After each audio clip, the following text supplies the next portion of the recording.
Hello everybody, today we're going to talk about Baldur's Gate 3. Now I've had some comments and they're quite good ones actually. One particular guy commented that it's not about getting high dice rolls or successful dice rolls, because I was commenting that I always get ones, and I do most of the time. But he says it's about rolling the dice and letting that unfold the story. Now for D&D that's true. This is a D&D game and it is made like a D&D game. There are lots of choices in the game where you could choose one path or another, where you can choose a peaceful route or go for full-on violence. There's lots of choices like that. In fact, I'd say you're probably going to get a lot of replay value out of this game because of those choices. Whether you could stand sitting through countless cutscenes that you've already seen, though, that's always been my problem, because I cannot sit through endless cutscenes. I'm there for the gameplay, not the movie. And that's always been how I see these things. This is why I don't play them very often when they are full of cutscenes, and this is full of cutscenes. But anyway, he's not wrong. He's not wrong. The problem you've got is, it says that some of these choices you will fail, and it will not be your choice to go down one path or another. It'll be a dice roll, and that dice roll will take you down a path you may not enjoy. So yeah, so he's not wrong. He is absolutely spot on when he says that it's about following the results of the dice roll and playing the storyline, so to speak. Right, but you have to admit though, it says that might be the D&D game, but this is on a PC. And on a PC, we do expect some different things. Now, for example, I'm going to dip into 40k here, because I am a 40k tabletop player. And, I haven't played it in a year or so now, but I am a 40k fan. Now, the 40k tabletop game is very different from the PC game. They're not even comparable. The two are very different beasts. Some people that like to play on the PC would not like the tabletop game, and vice versa. So to say, well, this isn't 40k because this is on the PC and they don't do all of this, is a bit like saying that motorbike isn't a car. So when we're looking at D&D and the PC games made from the D&D system, that motorbike isn't a car. It isn't the same thing. D&D fans might like to see their tabletop game in a PC game, which is good. I admit, when I'm on the 40k game, I like to see it, although I don't see how it translates very well. Usually it's lacking something, but it's good that they can see that. But many people on the PC aren't playing these games here because they like the D&D system. They're playing these games here because they like roleplay games. Roleplay games don't have to be the D&D system or the AD&D system to them for them to enjoy it. PC users and gamers generally want something else from their games, not necessarily AD&D or D&D. But the guy wasn't wrong, right? He was right about following the dice rolls and playing it through. I'm just saying that people want different things. Now, I particularly like the Neverwinter Nights style, where you've got lots of stats and character progressions. You can build characters up. Building characters up is part of what I find attractive in games. It's one of the reasons I like Bethesda games, because I do get to build up my character, then go back and do it all again. Because a different character means the gameplay plays out differently. It's not so true in this, because you don't have that kind of control over your character. It says in this game, the storyline has lots of different elements to it, and you could choose different paths. But your character might allow you to, say, unfold one storyline or another. But it won't really affect the day-to-day play of the game itself.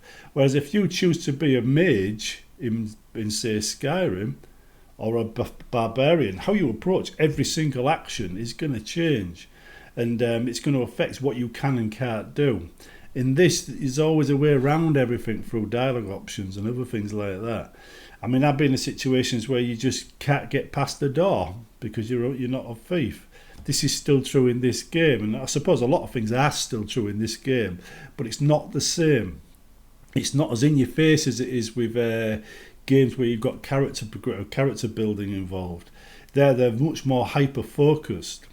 Now, it would be nice if Skyrim did what this has done, and had dialogue options as deep as this and story choices like this. Because I believe you could probably play any side you like in this game, where you can't in Skyrim.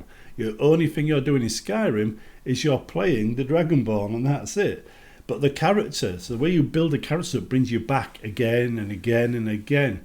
And I mean, for the Bethesda's games, it brings people back for decades. These kind of games tend to get played for maybe 100 hours, maybe most on the outside if they're really good. And that's it. Skyrim's thousands of hours. Neverwinter Nights, like I keep referring to, the first one and the expansions, they were all top rated as far as I was concerned. They were really good. They were kind of things you'd go back to make new characters. What stopped me was the point I made earlier. It was all the cutscenes and animations. I just really couldn't be bothered to sit through all those movies again. Because like I said, on the PC, I'm there for the gameplay, you see. So the gameplay matters a lot to me. Now, I think when you're talking, stories and dice and things like that, and you're trying to understand, the story, that's fine. But it's like a joke. Once you've heard the joke, you're not going to laugh at it twice. The storylines are a bit like that. I know a lot of people these days like to watch TV and Netflix and things like that, but many people like me don't, right? We just like to get on with things, playing games and gameplay. That's what counts. Now, when they're talking about the gameplay in this particular thing, there is quite a lot to it. There's so much to do with equipment and what you find and potions and bombs and stuff like that. There are a number of ways of getting around various things. Like on one particular really difficult level, I was dying constantly. I mean, there was spawning bad guys. You might even see it in the background at some point because it's on this video somewhere. But the spawning things from these wormholes. And the longer you left the wormholes open, the more creatures got spawned. Eventually, you just overrun and died. So you had to get rid of these spawn points rather quickly in order to keep the number of enemies down. And then there was one big one spawned in the middle that did basically a character with about 128, health points or hit points. So what I did then is I brought some bombs way before, right? And I just bombed the wormholes and killing the wormhole and the creatures that spawned from it. So I beat that level by blowing the hell out of it. And that's the kind of thing you do get. That's the kind of diversity you do get in this. That's the sort of thing you don't get in Skyrim. In Skyrim, it's like flames or sword. In Neverwinter Nights, it's a little bit like this. You tend to get a little bit more, you get a little bit more detail, probably more detail than that actually. But it can overwhelm players when you get too much detail. If you were like looking at it like from a thing of like everything has a real powerful meaning to it or a very powerful side effect if you know how to use it correctly, and you've got to go down hundreds or thousands of items to understand how they interact, that requires a whole new level of skill. Now, if we think about that for a minute, and we go on to say difficulty levels, I'm finding this game's easy mode should be called normal, right? Because easy mode still isn't easy; it's normal. So that means the hard mode is extremely difficult. Now, I know a lot of people say, "Oh yeah, I beat the game on hard," right? But you don't know whether they've cheated their way through it or anything. And a lot of people say these things just to look good on forums. And I always say, prove it. Because at the end of the day, they say these things, the developers listen and think, well, he got through it, it must be all right. So they end up with more and more difficult games that more and more people can't play. And it's a trap they fall into because of a few liars on the forums. Now, I would say on this particular game, to enjoy the hard level, you're not going to do that right away. You're not going to do that when you first start playing it. It requires a level of knowledge of the game and its mechanics much, much higher than a newbie would realistically have. It's the kind of thing you might do a few years down the line when you know what every spell does and how the combinations work and how the character combinations work and how to use them effectively, and you know what's coming next and you can prepare for it. It's not something you can do first time through. So I would say easy is normal and hard is extremely hard. Right, but a lot of people struggle with these games for that reason. But I believe the main difference in most games is hit points. Harder difficulty is to get more hit points. Everything else is the same from what I could tell. That's always been the case. There are some games, that make it different, between different difficulties. And you end up feeling like you're missing out by not doing it on hard, but then you can't do it on hard, so you go back to easy and you're left thinking you're not playing the full game, which reduces your enjoyment. So I'm all for keeping as much of the game in there as possible without losing any of it, and just using the hit point system, because that seems to work. You can increase your armor rating as well of things. You make them harder to kill. That's another way of doing the difficulty levels. Regarding bugs, though, there's still a lot of bugs in this game. I mean, you can't get away from the fact it's a new game, but you also can't get away from the fact it's been in early access for a long time. So why is there lots of bugs in it?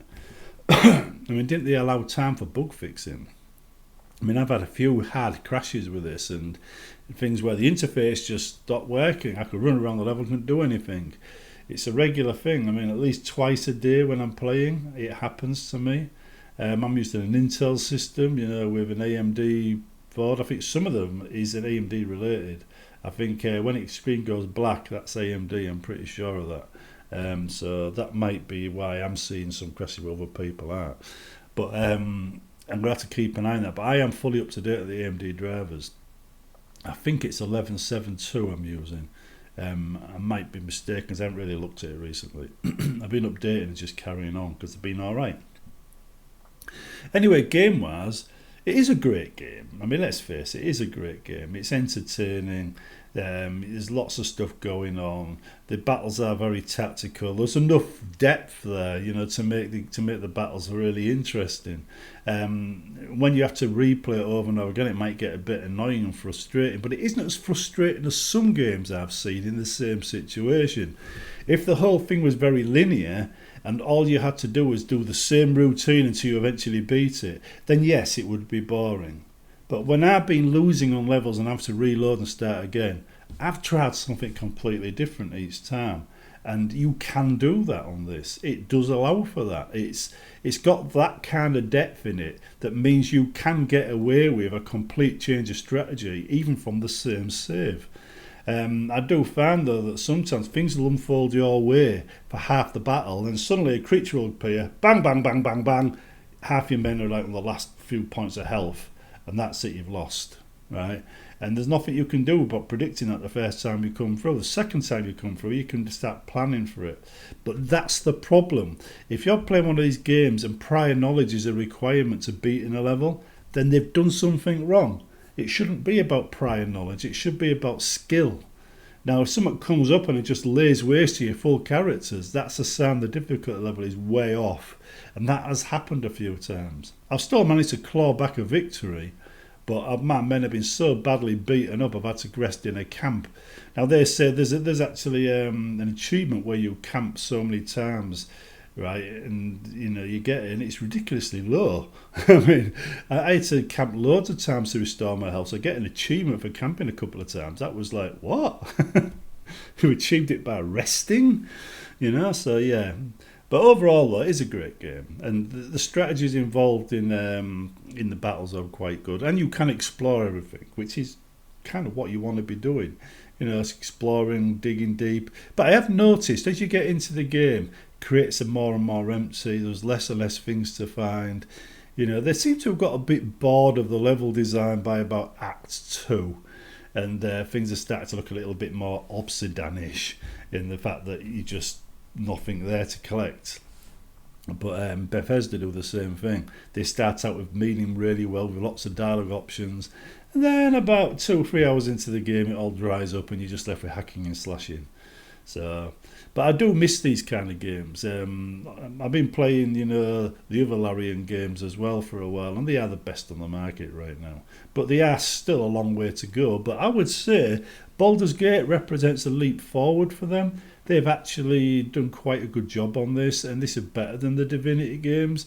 I would look forward to Divinity 3 now if they make it as good as this.